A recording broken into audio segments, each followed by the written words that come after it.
Well, welcome to the start of our series on emotional mastery. And today will be the introduction to the series. I believe that now would be a good time to go through how we can take back control from the 7 emotions that are holding you hostage. And you might be asking, why am I dealing with emotions now? Well, as dream builders, we come to learn the skill to notice what we're noticing. And we don't have to look far to see the effects of COVID-19 pandemic on our general population now. Many have reported changes to their mental health since the onset of the pandemic, especially in their emotional responses. The reality is, the rest of our life doesn't stop to wait for the pandemic to be over. So we are also facing other issues taking place in the midst of this pandemic. So just think for a moment, you lost your temper. You were up worrying last night, half the night. You couldn't get past what happened last week. Whatever the case is, we have all been there, lost and under the control of feelings we'd rather not have. But how do you take back the control of those emotions that are holding you hostage?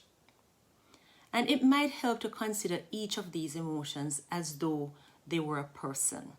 So let's think Snow White and the 7 dwarfs, except those particular companions were a lot cuter and way more fun than this bunch.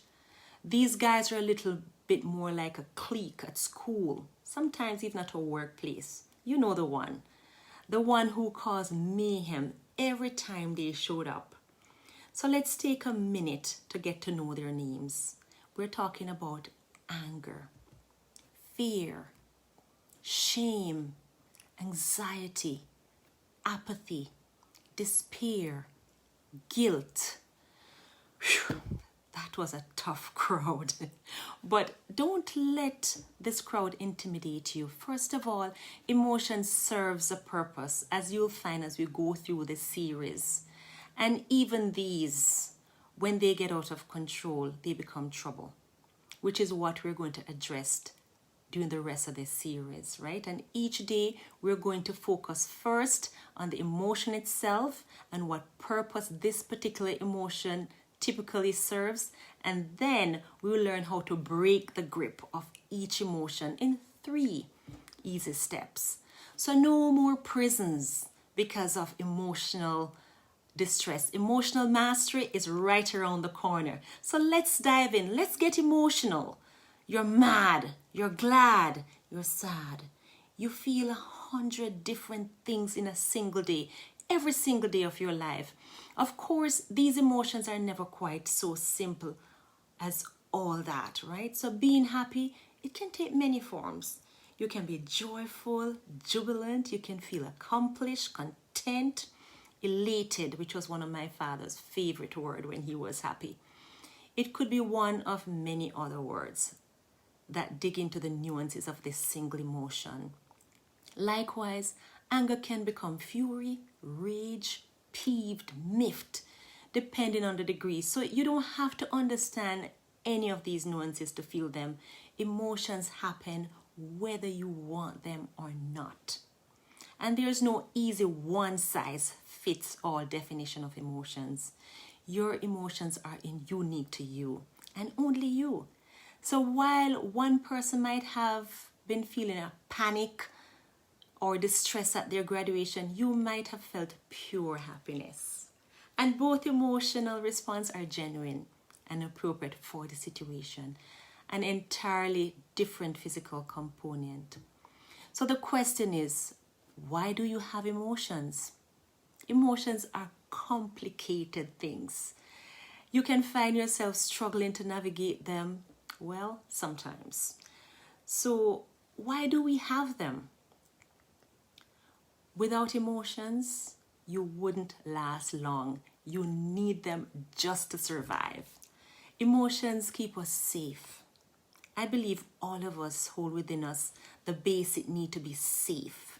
And if you scratch a little beneath the surface, you'll find one more important aspect being human: the need to reproduce. So emotions serve both purposes. Fear with a dash of anger can keep you alive, and love and happiness lead you to build homes and to have children. Emotions are good for aspiration, but life needs to be more than survival. Emotions can give you purpose in life.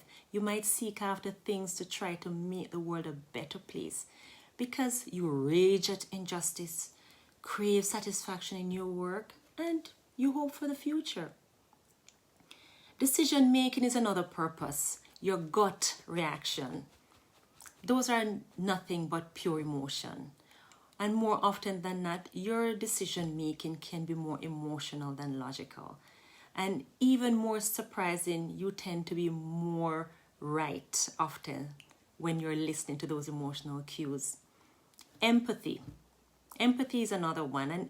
And empathy means that you understand and sympathize with other people without needing to be told. Empathy actually helps you to reach out to the world more effectively and build better relationships. And another purpose of emotion would be understanding. So the empathy that you show to others is reciprocated when you need it. So you will notice that the people in your life use emotional cues to practice compassion and learn more about us. And this understanding is what brings us closer together and builds longer lasting relationship with deep emotional connections, right? So human needs emotion to become healthy, happy individuals who feel fulfilled in our lives, in our interaction with those around us. I'm interacting with you and you're interacting with me when you leave a comment below. So remember, leave your comments below so I can know what's going on with you. Let's keep interacting, right? It's good for us. Let me ask you a question. What's the importance of emotions? If you think this isn't enough, hang on. Because emotions can serve another purpose too beyond the basics. Ready to go a little deeper? Emotions can tell you a lot about yourself. They explain who you've been. Emotions tell you a great deal about the life events which have formed you. And you tend to react to the world according to certain triggers or reminders of past thoughts or experience. But what served you in the past, it may not serve you well now. So experiencing fear of your cousin's cat might have kept you from being clawed as a child, but it's no longer helpful if you have the same fear of every cat you meet now when you're an adult. Emotions can also guide your thoughts. Emotions are that's what challenge you. So when you feel fear or anger, you're forced to examine why you're feeling this way. You can use this emotion to set your thoughts along new pathways to discover the truths hidden in the emotion. And if you look a little deeper, emotions can steer you to action. So guess what? When you question your emotions, you can determine your next step. What do you want to do with those feelings? Perhaps this is a call meant to force you into positive action. Maybe your anger might be directed at social injustice and will lead you to do something about it. In the end, your thoughts start to weave together a story of who you are at this moment. So emotions can in fact tell you who you are when you have your emotions under control. So when you have your emotions under control, you find your place. You become happier, more content. You can use these emotions to get to a place where you're better than you were ever before. So as we go through the rest of this series and we talk about those 7 particular emotions I mentioned earlier and how you can gain mastery over each of them, only then will you be able to realize your fullest potential. So if you know of anyone who could benefit from this series, please feel free just to share these videos with them. Leave your comments below I would love to hear from you. And if you have not subscribed as yet, remember, click that button, subscribe, and at that time you can be notified of all the new updates, and you'll get notified of when I started a new day. So join me in our next video as we start with our first emotion, and that emotion is anger.